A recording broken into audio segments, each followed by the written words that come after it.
Hello and welcome to another Marty's Matchbox Makeovers.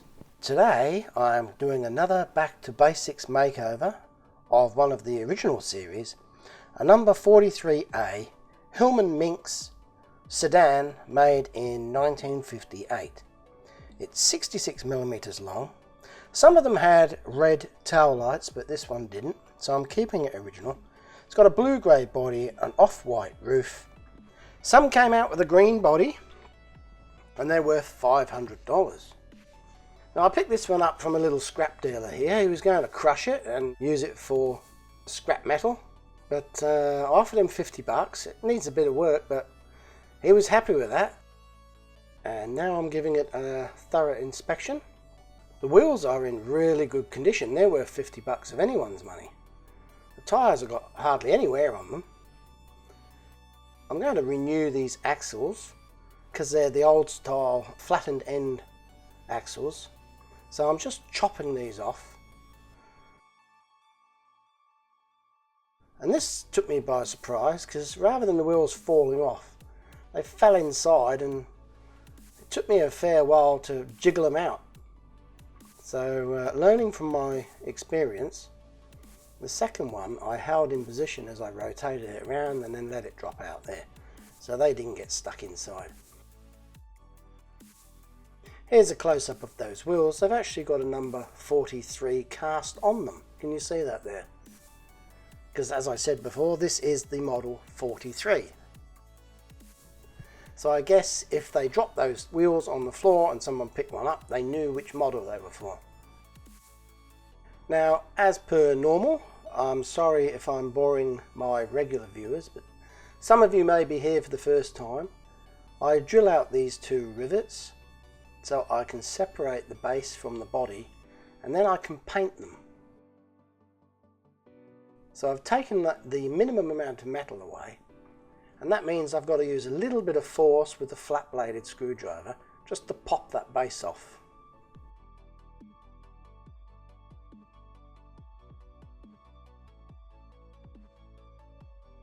There we go.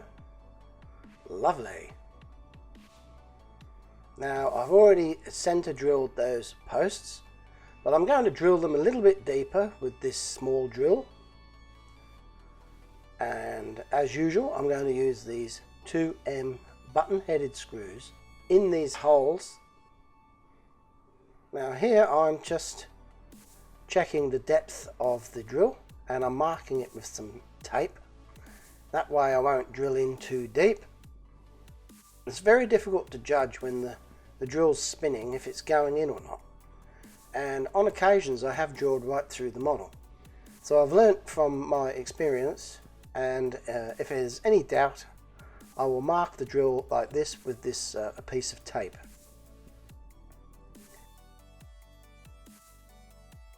There we go. Now that means I've gone in sufficiently deep enough for the screw, and I haven't gone in too deep, so I haven't damaged the model. Now I've got to cut a thread in there using this thread cutter. It's called a tap, and this one I've just ground off the tip of it as an experiment to see whether it will still cut efficiently.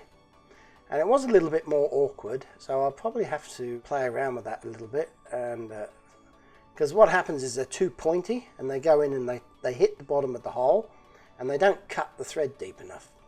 Anyway, I managed to succeed, and I put those screws in using that little black tool with the Allen key in the end of it. It's called a hand chuck. Now before I strip the paint off, I've got this original paint to try and match. So for the roof I'm using the Mr. Hobby Radome and the gloss white. And for the body, which is a very light sort of grey blue, I'm using Tamiya numbers 83, 14 and Mr. Hobby white as well. This can get a bit messy mixing paint, so today for a change I'm using some rubber gloves. I don't generally like using them, but I can see the wisdom in it. If you get paint on your fingers, they look pretty mucky by the end of the day, and it's quite awkward to get them clean. Now this mixing of the paint, I don't often show the whole procedure, but today I am. because I think it's important to know that when you're entering into this hobby, things don't just happen, they do take a bit of effort. And this here took me quite a while to try and mix up a matching paint. It's all just guesswork. As I go, I just look and test and look and test, and I try to steer my way in the right direction by adjusting the colours that I add. So that was fairly close, but I've run out of space now. So I clean the top of the roof off so I can go again. And it's getting closer each minute. Each little tiny addition of paint, until you reach a point where you think, I'm happy with that.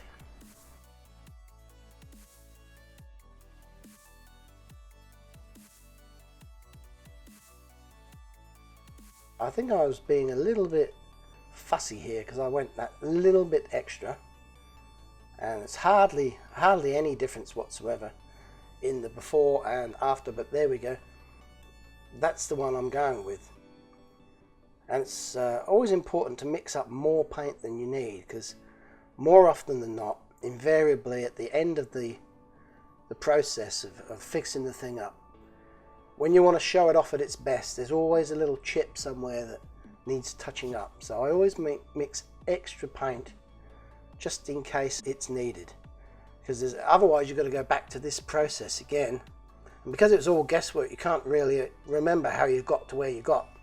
And you can guarantee that if you have to try and remix the paint, it will be one shade darker or one shade lighter, and you will see where you've touched the model up.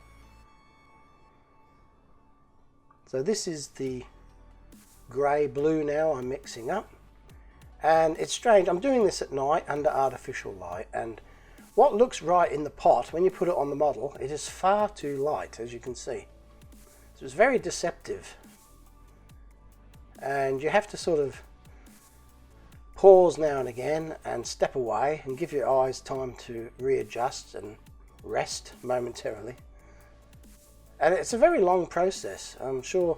I mean, this video is speeded up and there's a lot of cuts in it. I found I wasn't getting quite dark enough by just adding the grey alone, so I opted to put a few drops of black in. The black's a very, very strong colour, and it's very easy to overdo it. So I start to slow down and use less and less of each colour, because I'm getting to that critical point where I'm close to getting a match. There you can see it's still a little bit light, maybe needs a little bit more blue in it, maybe a couple of drops of black. Still too light, can be very frustrating, and like I say, it's very easy to go too far the other way and then there's no coming back. And you can imagine these pots of paint, they're quite expensive for what they are. You don't get much in a pot, and you don't want to have to tip it away and start again. Okay, well, I'm getting fairly close now. Just needs a little bit more blue.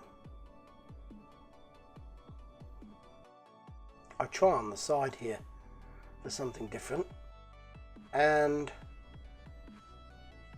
got there in the end. So that's good news. That's the hardest bit of the makeover, the mixing of the paints with these non-standard off-the-shelf paint colours that Matchbox used. It's always awkward to try and make them exactly the same. And I put a little bit of tape on the pot there, if you saw, just to keep it fresh so it doesn't dry out whilst I'm doing the rest of the preparation here. Now, the other week I did one of these original first series cars, and the paint was extremely difficult to get off. I think I used 3 lots of paint strip on it. So this time I'm using an old technique that I've used in the past. I'm putting it in a Ziploc sandwich bag and hoping that it will cook within, because it's all fumes and chemicals and In the meantime, I'm going to give these wheels a clean in this ultrasonic cleaner, which is great. I've put them in a little shot glass because otherwise they'd fall to the bottom and be difficult to retrieve. And somebody told me that this is a great idea to save on the cleaning solution. You can actually just put water in there and a little bit of cleaning solution in a shot glass and you get the same result. Whilst those wheels are cleaning, I'm just checking back to see how the paint strip is going, and it looks like it's taking effect, which is good news for me. Now let's have a look at these wheels and see what they came out like. Wow, they look brand new. There's absolutely no muck or grime or residue on them of any kind, and I'm very, very happy with how they've turned out. Now, because I cut those old axles off, I've got a few here in a little box marked axles, and I just picked two out of the same diameter but slightly longer than the originals, and I can use those to replace the originals when I put it back together. Now, I'm very, very pleased with how that paint stripper went today. It definitely seemed to have more effect by being inside the sandwich bag, and surprisingly the sandwich bag wasn't affected. I mean, I've chucked it in the bin anyway, but I thought that the sandwich bag might have gone all crinkly or melted, but it didn't.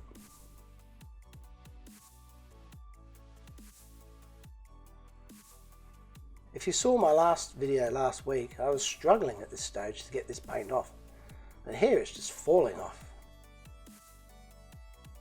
Except for that black lump there. I actually chiseled that off with a toothpick off camera. So now that the paint's off, I'm just giving it a rough once over with this copper brush.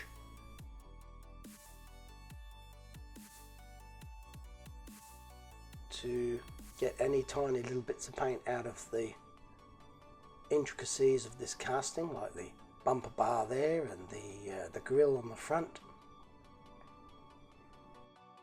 Now, before I undercoat these parts, I'm just going to give them a quick once over with this bronze wool that is a little bit softer than the steel wool that I used to use, but it still gets the job done, and it brings this metal up to this nice luster, nice shine. Look at that. At this stage you can identify any flaws in the casting. This one is particularly good. Hats off to Matchbox, they really did a good job on this model. Look at the detail on that front bumper. Now, the base was originally black, so I used this satin black spray, and I've said it before and I'll say it again, it goes on, it looks quite thick, but when it dries it's got a beautiful finish on it. It comes out lovely. So it's one of my favourite things that I use all the time now on these original models. And then of course my next favourite thing is the Tamiya Fine Surface Primer. Can't get enough of this stuff. It's really good at what it does. It covers the model in a couple of seconds, but it doesn't obscure any of the details. Now here you can see it's dry, and you can see the door handles, the bonnet hinges there, details on the rear bumper. Some nice crisp lines on this model. But wait till you see the front end there. That is absolutely gorgeous. The radiator, the headlights, the indicators, and even that hood ornament. Now I'm going to spray these with the pre-mixed paint, so I just run some thinners from my paintbrush first. Now this is a couple of hours after I mixed the paint up, and it's kind of settled in the pot there.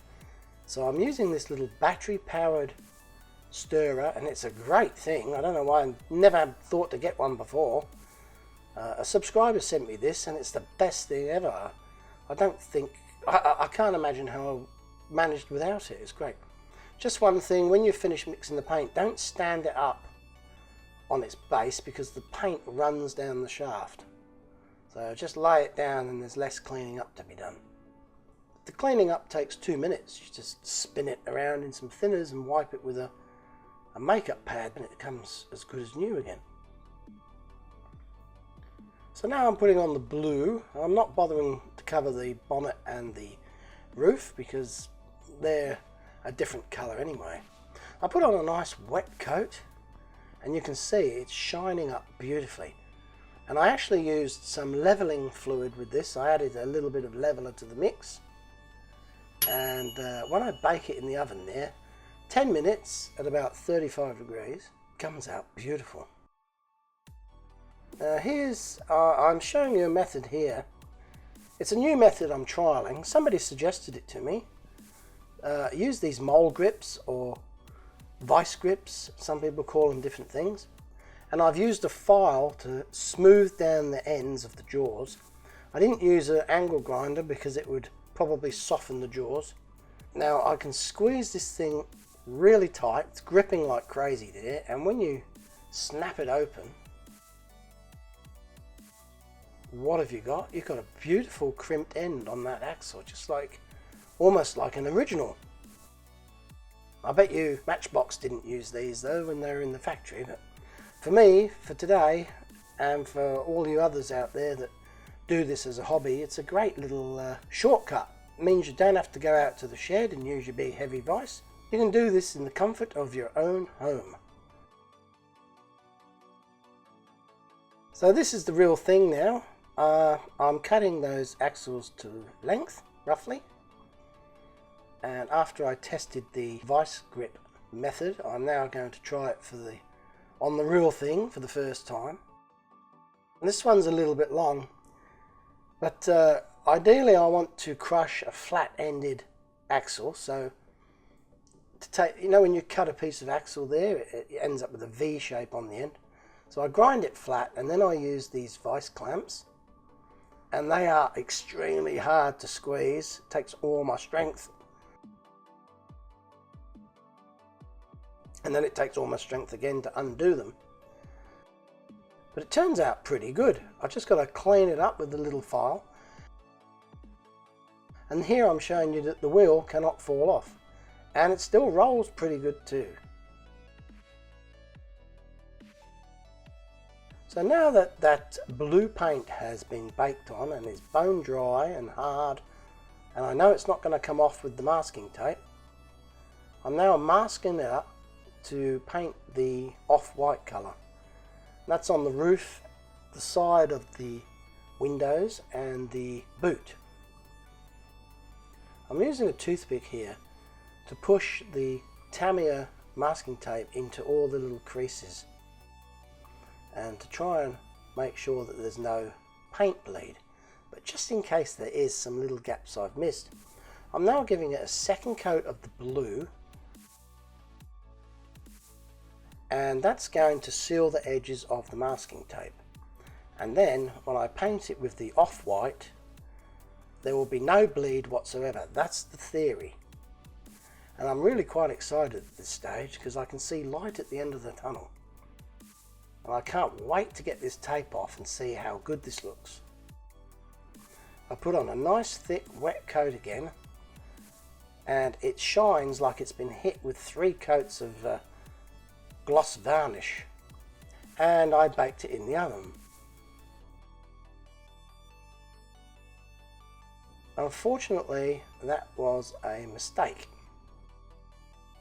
By baking it in the oven, I guess the blue paint was softened and it reacted with the adhesive on the masking tape. As I was peeling the masking tape off, instead of being ecstatic, I felt like crying. I'd spent all this time on this model only to see ruined paintwork where the masking tape had been. It's just got this horrible matte scuffed up look. I was gutted, and the only thing I could do was put some more paint stripper on it and go again from scratch. And I was actually Really annoyed at this stage because I thought I'm not going to get this video out on time. That just gives me a lot of stress. Anyway, I did it a second time. Exactly the same steps, except I didn't bake it in the oven this time round. And lo and behold, the blue paint did not react to the masking tape adhesive.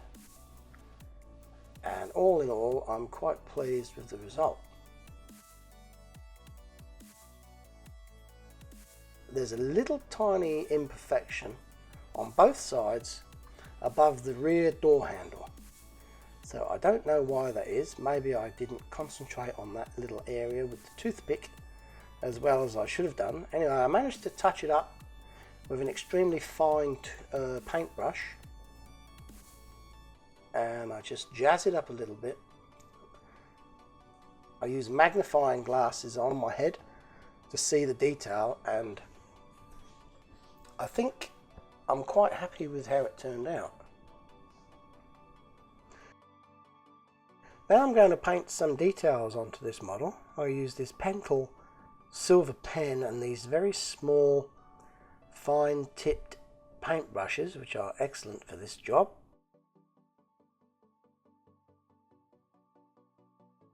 Some people use the chrome paint, but I'm trying to do a restoration here, and the ink, the silver ink, actually looks very close to the original dullish chrome paint, I suppose you could call it, that Matchbox used.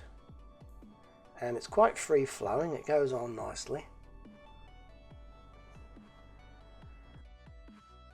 For those who are wondering, I did paint the underside of that front bumper bar as well.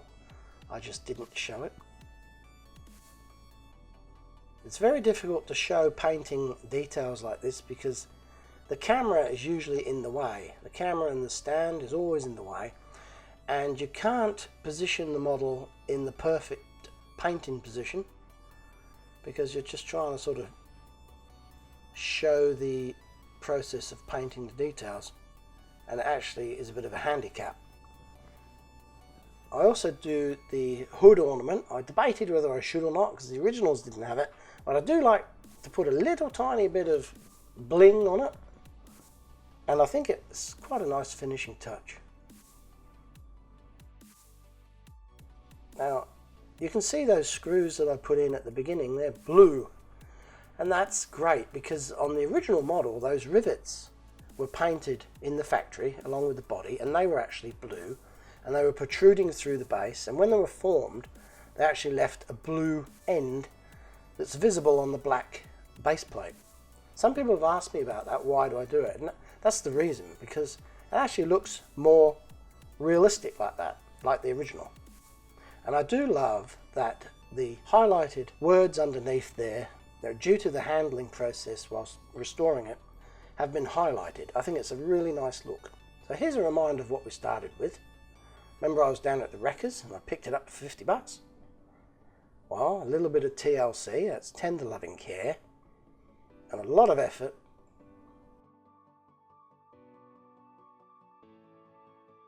And this is what it looks like now.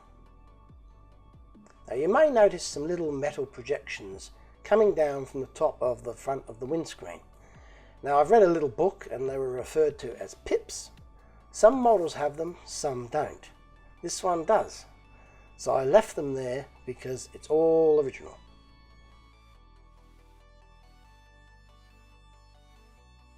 Here's a few little isometric shots of the model, just to showcase it, I suppose.